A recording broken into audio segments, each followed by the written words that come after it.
दोस्तों, बाइबल के शुरुआत से ही हम देखते आ रहे हैं कि परमेश्वर की एकमात्र इच्छा रही है हम मनुष्यों के प्रति, और वह यह है कि सारे मनुष्य परमेश्वर के करीब रहे और उसके बताए हुए रास्ते पर चले। और यही कारण है कि बाइबल में बहुत सी वाचाएं हैं जो परमेश्वर ने अपने और मनुष्यों के बीच की थी। परमेश्वर ने कभी भी अपने आप को इस सृष्टि से दूर करने का इरादा नहीं किया जो उसने अपने स्वरूप में बनाए थे। इसलिए बाइबल में हम कई ऐसे महान लोगों के बारे में देखते हैं जिन्होंने परमेश्वर के साथ साथ अपने जीवन भर चला और परमेश्वर के साथ वचनबद्ध रहते थे। आज के इस वीडियो में हम उन्हीं में से हनोक, मतूशेलह, नूह और अब्राहम के बारे में चर्चा करेंगे कि आखिर इन लोगों ने कैसे अपने जीवन काल में परमेश्वर के साथ साथ चले और क्यों ये इतने महान नबी के रूप में जाने जाते हैं। आइए वीडियो को शुरू करते हैं। मतूशेलह के बारे में बाइबल हमें एक आश्चर्य करने वाली बात बताती है कि वह बाइबल में सबसे अधिक उम्र का मनुष्य माना जाता है, जिसकी कुल आयु 969 बताई जाती है, जो कि बाइबल में सबसे अधिक आयु मानी जाती है। मतूशेलह के बारे में एक गुप्त तथ्य परमेश्वर के अनुग्रह को प्रदर्शित करता है जिससे अधिकांश लोग अनजान हैं। मतूशेलह के समय में पृथ्वी पर बहुत तेज़ी से बुराई फैल रही थी, विशेष करके बाढ़ आने से पहले की दुनिया में लंबी उम्र होने के कारण लोग और अधिक पाप करने लगे, और जिसका फ़ायदा शैतान ने उठाया कि लोगों को पाप में गिराता गया और परमेश्वर से दूर करता रहा। इन्हीं सब कारण से परमेश्वर बहुत दुखित हुआ और मनुष्य को बनाकर पछताया। लिखा उत्पत्ति अध्याय 6 उसका 6 में, और यहोवा पृथ्वी पर मनुष्य को बनाने से पछताया और वह मन में अति खेदित हुआ। खेदित होना या शोक करना परमेश्वर का स्वभाव नहीं है, क्योंकि परमेश्वर सिर्फ प्यार करते हैं। लेकिन जब मनुष्य जाति जिसे परमेश्वर ने इतने प्यार से अपने स्वरूप में बनाया था, उसी ने परमेश्वर के आज्ञा का उल्लंघन किया, तब परमेश्वर बहुत दुखित हुआ। लेकिन फिर भी परमेश्वर ने अपना अनुग्रह बनाए रखा।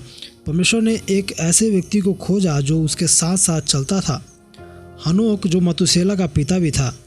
हनोक को बाइबल का पहला भविष्यवक्ता भी माना जाता है, जिसने नूह के समय होने वाले प्रलय के बारे में पहले ही भविष्यवाणी की थी, जिसके बारे में यहूदा बताते हैं 14 और 15 वचन में। और हनोक ने भी, जो आदम से 7वीं पीढ़ी में था, इनके विषय में यह भविष्यवाणी की, देखो प्रभु अपने लाखों पवित्रों के साथ आया कि सबका न्याय करे और सब भक्तिहीनों को उनके अभक्ति के सब कामों के विषय में जो उन्होंने भक्तिहीन होकर किए हैं, और उन सब कठोर बातों के विषय में जो भक्तिहीन पापियों ने उसके विरोध में कही, दोषी ठहराए।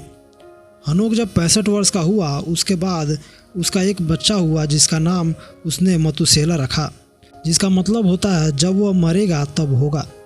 हनोक इस बात को जान गया था कि जब उसका पुत्र मतूशेलह मरेगा, उसके बाद ही परमेश्वर का न्याय सारी मनुष्य जाति पर आएगा, क्योंकि परमेश्वर बहुत ही धीरज रखने वाला परमेश्वर है। इसलिए वह मनुष्यों को मौका दे रहा था कि वे पाप से अपने मन को फिराए। हनोक अपने समय में ऐसा व्यक्ति था जो परमेश्वर के साथ साथ चला, और इसीलिए परमेश्वर ने उसे कई सारे ऐसे भेद बताए जिसे उसके अलावा किसी और को नहीं बताया गया था।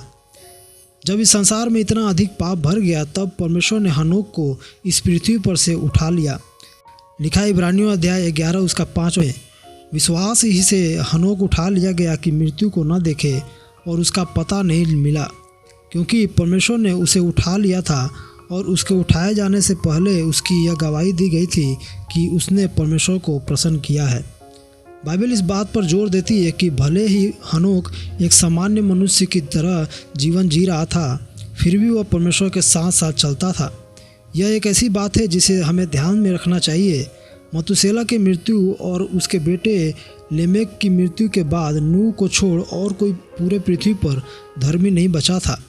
उस समय की यही स्थिति आज के समय भी देखी जा सकती है, जिसके बारे में बाइबल हमें चेतावनी देती है। लिखा है मत्ती अध्याय 24 उसका 37 से 39 में, जैसे नूह के दिन थे वैसे ही मनुष्य के पुत्र का आना भी होगा, क्योंकि जैसे जल प्रलय से पहले के दिनों में जिस दिन तक नूह जहाज पर न चढ़ा, उस दिन तक लोग खाते पीते थे और उनमें विवाह शादी होती थी, और जब तक जल प्रलय आकर उन सबको बहा न ले गया, तब तक उनको कुछ भी मालूम न पड़ा। वैसे ही मनुष्य के पुत्र का आना भी होगा। यहाँ हम देख सकते हैं कि यीशु मसीह के आगमन से पहले भी हनोक के समय जैसा हालात होंगे। लोग अपने कामों में, अपने जीवन में व्यस्त रहेंगे और यीशु मसीह का आगमन हो जाएगा। नूह के समय में जो हुआ उसके बारे में बाइबल हमें बताती है, सारी पृथ्वी बुराई से भरी हुई थी और मनुष्य की दुष्टता बहुत ही बढ़ गई थी। इसीलिए परमेश्वर ने मनुष्य को बनाकर पछताया और इसीलिए उसने इस पृथ्वी को नाश करने को ठान लिया। लेकिन परमेश्वर की कृपा दृष्टि नूह और उसके परिवार पर बनी रही, क्योंकि नूह एक धर्मी व्यक्ति था और अपने दादा और परदादा हनोक की तरह ही परमेश्वर के साथ साथ चलता था। परमेश्वर ने इसीलिए नूह और उसके परिवार को बचाने का फैसला किया। नूह ने परमेश्वर की आज्ञा के अनुसार एक जहाज को बनाया और बाइबल बताती है कि जब वह जहाज बना चुका, परमेश्वर ने नूह और उसके परिवार और शुद्ध पशु के 7 जोड़े और अशुद्ध पशु के 1 जोड़े को आज्ञा दिया कि वे सब जहाज में प्रवेश कर जाए। इनके जहाज में प्रवेश करने के बाद ही एक भयंकर जल प्रलय हुआ, जिसमें सारे दुष्ट लोग नाश किए गए, लेकिन धर्मी लोग बचाए गए। जल प्रलय के बाद परमेश्वर ने नूह से एक वाचा बांधा कि वह फिर कभी इस पृथ्वी को जल प्रलय से नाश नहीं करेगा। लिखा है उत्पत्ति अध्याय 9 उसका 11 से 13 में, और मैं तुम्हारे साथ अपनी यह वाचा बांधता हूँ कि सब प्राणी फिर जल प्रलय से नाश न होंगे और पृथ्वी का नाश करने के लिए फिर जल प्रलय न होगा। फिर परमेश्वर ने कहा, जो वाचा मैं तुम्हारे साथ और जितने जीवित प्राणी तुम्हारे संग हैं उन सब के साथ भी युग युग की पीढ़ियों के लिए बांधता हूँ। उसका यह चिन्ह है कि मैंने बादल में अपना धनुष रखा है, वह मेरे और पृथ्वी के बीच में वाचा का चिन्ह होगा। नूह के साथ और सारी पृथ्वी के लोगों के साथ परमेश्वर ने यह वायदा किया और उसके लिए एक चिन्ह भी ठहराया, जिसे हम रेनबो भी कहते हैं। नूह के बाद परमेश्वर ने अब्राहम को चुना, जो उसके साथ साथ चलता था, और उसके विश्वास की गवाही हम बाइबल में सबसे बड़ी विश्वास के रूप में देखते हैं। लिखा उत्पत्ति अध्याय 17 उसका 1 और 2 में, जब अब्राम 99 वर्ष का हो गया तब यहोवा ने उसको दर्शन देकर कहा, मैं सर्वशक्तिमान परमेश्वर हूँ, मेरी उपस्थिति में चल और सिद्ध होता जा। मैं तेरे साथ वाचा बांधूंगा और तेरे वंश को अत्यंत ही बढ़ाऊंगा। अब्राहम जब 99 वर्ष का हुआ तब परमेश्वर फिर उससे एक वाचा बांधा और अब्राहम के विश्वास के अनुसार उसे इस बात की आशा दिलाई कि वह उसे अत्यंत बढ़ाएगा। इसीलिए अब्राहम का नाम, जो पहले अब्राम था, परमेश्वर ने बदल कर अब्राहम रख दिया। लिखा उत्पत्ति अध्याय 17 उसका 5 में, इसीलिए अब से तेरा नाम अब्राम न रहेगा परंतु तेरा नाम अब्राहम होगा, क्योंकि मैंने तुझे जातियों के समूह का मूल पिता ठहरा दिया है। परमेश्वर ने अब्राहम से वाचा तो बांध लिया, लेकिन जब अब्राहम और सारा से इसहाक जन्म लिया तब परमेश्वर ने अब्राहम के विश्वास की परीक्षा की, क्योंकि अब्राहम के बुढ़ापे में इसहाक का जन्म हुआ था और यह अब्राहम का इकलौता पुत्र था, इसीलिए अब्राहम उसे बहुत ही प्यार करता था। लेकिन परमेश्वर ने अब्राहम की परीक्षा ली।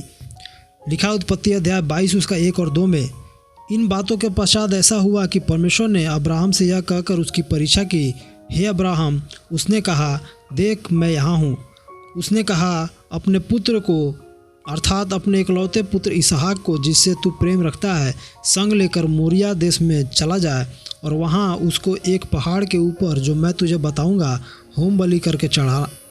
परमेश्वर की इस आज्ञा के अनुसार अब्राहम बड़े सवेरे ही उठकर होम बलि की सामग्री लेकर अपने बेटे इसहाक और 2 दासों के साथ चल पड़ा। तीसरे दिन जब वह उस स्थान पर पहुंचा जहां परमेश्वर ने बताया था, अब्राहम ने इसहाक को होम बलि के रूप में बलिदान करने के लिए तैयार हो गया। लेकिन आखिरी क्षण में ही परमेश्वर ने उसे रोका और एक मेमना प्रदान किया, जिसे अब्राहम ने बलिदान किया।